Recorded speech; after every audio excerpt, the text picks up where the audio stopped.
I'm Marquis and I am in Guatemala visiting our sponsored child, Lucas.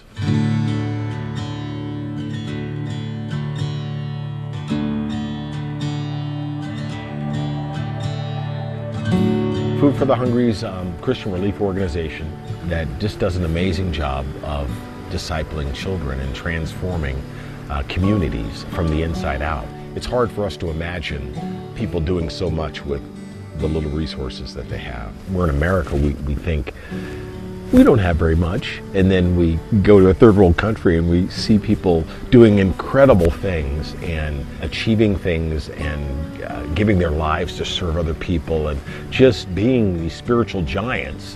I'm so much more motivated to do so much more, given that I have so much more. We think when we sponsor a child, how much is this really going to affect anybody?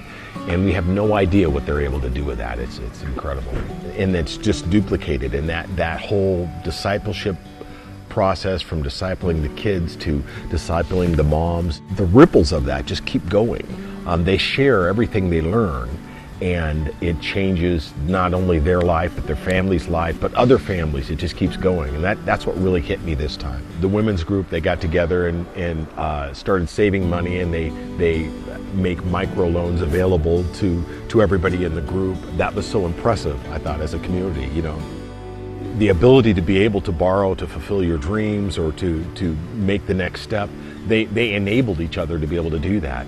Farming, agriculture, they were teaching how to raise different crops, and then once they were taught, they would go and teach their another neighbor. So it was just spreading all of the knowledge that they were getting. The goals are written down, and everyone can see in the community where the community's heading, and there's a vision. It's not a wish list.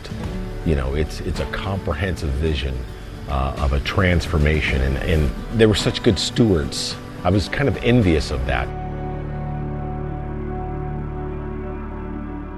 We are going to visit the community of Chiho, where Lucas lives. I was kind of looking around to see if I could recognize him from the pictures, and some of the kids were doing a dance for us as guests, and they had masks on. So I started to focus in on this one kid. He was kind of smaller, and I kind of watched him for some reason. He had a mask on, but I didn't know it was actually Lucas until I met Lucas later on at his house. I think when you see a picture of somebody and you see a little information about them, you don't catch their spirit. When you get to jump into somebody's life, just kind of see the world through their eyes, everything becomes more real.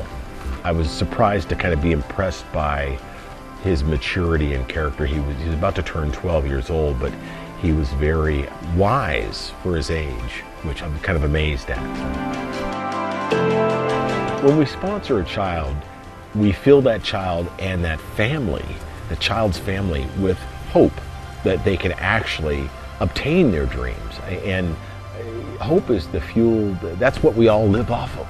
And I think it's so easy for us to underestimate the value of that and just the major changes that happen when we sponsor a child, the difference between a child who is sponsored and one that isn't. They have hope. They can dream, and we can be there to encourage them and enable them to actually become all that God's made them to be.